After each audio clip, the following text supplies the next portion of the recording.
मसाला पनीर आज आपण तयार करणार आहे। त्यासाठी आपल्याला वाटणही भाजायची गरज लागणार नाही। अगदी अर्ध्या तासामध्ये आपल्याला मसाला पनीर तयार करता येणार आहे, तेही सोप्या पद्धतीने। नमस्कार, मी सपनास इंडियन फूड्स कुकिंग रेसिपीमध्ये मी तुम्हा सर्वांचे स्वागत करते। मसाला पनीर बनवतोय त्यासाठी इथे आपण 2 कांदे सालून घेतलेले आहेत, त्याची पूर्ण साल काढून घेतलेले आहेत आणि आपण आता ते कट करून घेणार आहे।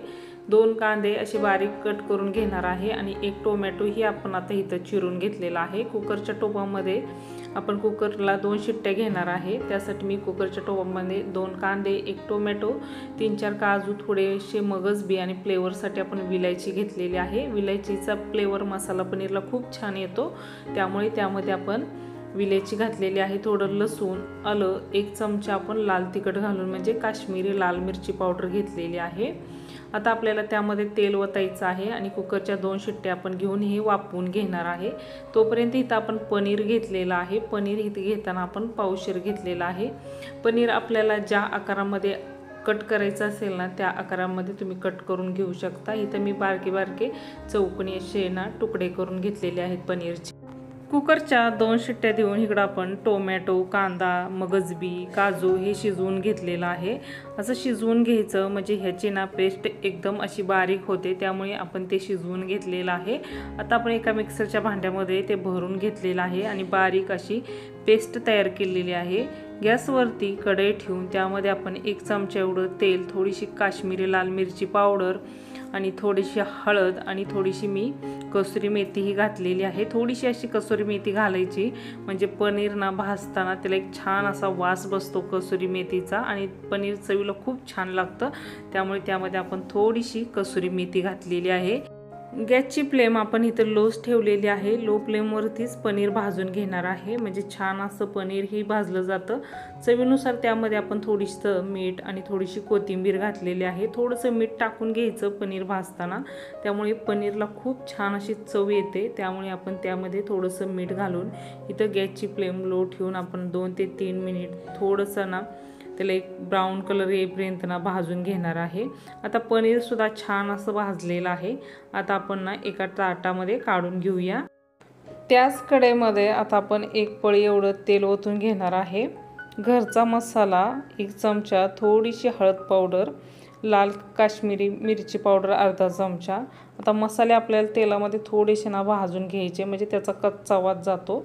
नंतर मग त्यामध्ये आपण थोडीशी कोथिंबीर ही घालून घेतलेली आहे आणि जी आपण पेस्ट तयार करून घेतली ना ती घालून घेतलेली आहे। आता आपल्याला चमच्याने पूर्णपणे मिक्स करून घ्यायचं आहे।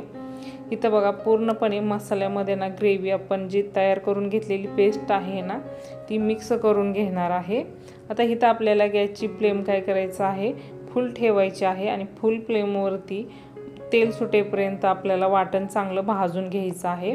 वाटण जेवढं तुम्ही भाजून घ्यायचाल ना तेवढी त्याची चव ना वाढत राहते, त्यामुळे वाटण मात्र ना आपल्याला कोणत्याही भाजी तयार करताना तिचं वाटण चांगलंच भाजून घ्यायचं तेलामध्ये, त्यामुळे त्याची चव आणखी वाढते। नंतर आपण त्यामध्ये थोडंसं ह्याच्यामध्ये पेस्ट तयार करून घेतली होती ना त्यामध्ये थोडंसं पाणी टाकून ते पाणीसुद्धा आपण वाटणामध्ये मिक्स करून घेतलेलं आहे। नंतर मग त्यामध्ये आपण घरामधली 2 चमचे एवढी साई घेतलेली आहे, ती अशी वाटणामध्ये घालायची आणि मिक्स करून घ्यायची। अशी थोडीशी साई घातली ना भाजीला छान अशी एक चव येते, त्यामुळे त्यामध्ये आपण वाटणामध्ये 2 चमचे एवढी साई घातलेली आहे। आणि आता जे आपण पनीर भाजून घेतलं होतं ना ते घालून घेऊया आणि इथं 2 हिरव्या मिरच्या आणि लाल मिरच्या घालून घेणार आहे, त्यामुळे ना भाजीला एक छान अशी टेस्ट येते। आणि नंतर भाजी उकळल्यानंतर मगच आपल्याला त्यामध्ये मीठ घालून घ्यायचं आहे चवीनुसार आणि थोडीशी ना कसुरी मेथी चुळून घालायची आहे। इथं बघू शकता आपण थोडीशी कसुरी मेथी घेतलेली आहे, ती चुळून घालणार। नंतर मग त्यामध्ये आपण आता कोथिंबीर ही घातलेली आहे। तयार झालेली आहे मस्त ग्रेव्हीदार आपली पनीरची भाजी। तुम्ही चपाती बरोबर पण खाऊ शकता, रोटी बरोबर किंवा नान बरोबर पण खाऊ शकता। जर तुम्हाला हा व्हिडिओ आवडला तर व्हिडिओला लाईक करा, तुमच्या मित्रमैत्रिणीसोबत, नातेवाईकासोबत व्हिडिओ शेअर करा, चॅनलला सबस्क्राईब करा, कमेंट करा। भेटू आपण अशाच एक नवीन आणि छानशा रेसिपीमध्ये। धन्यवाद।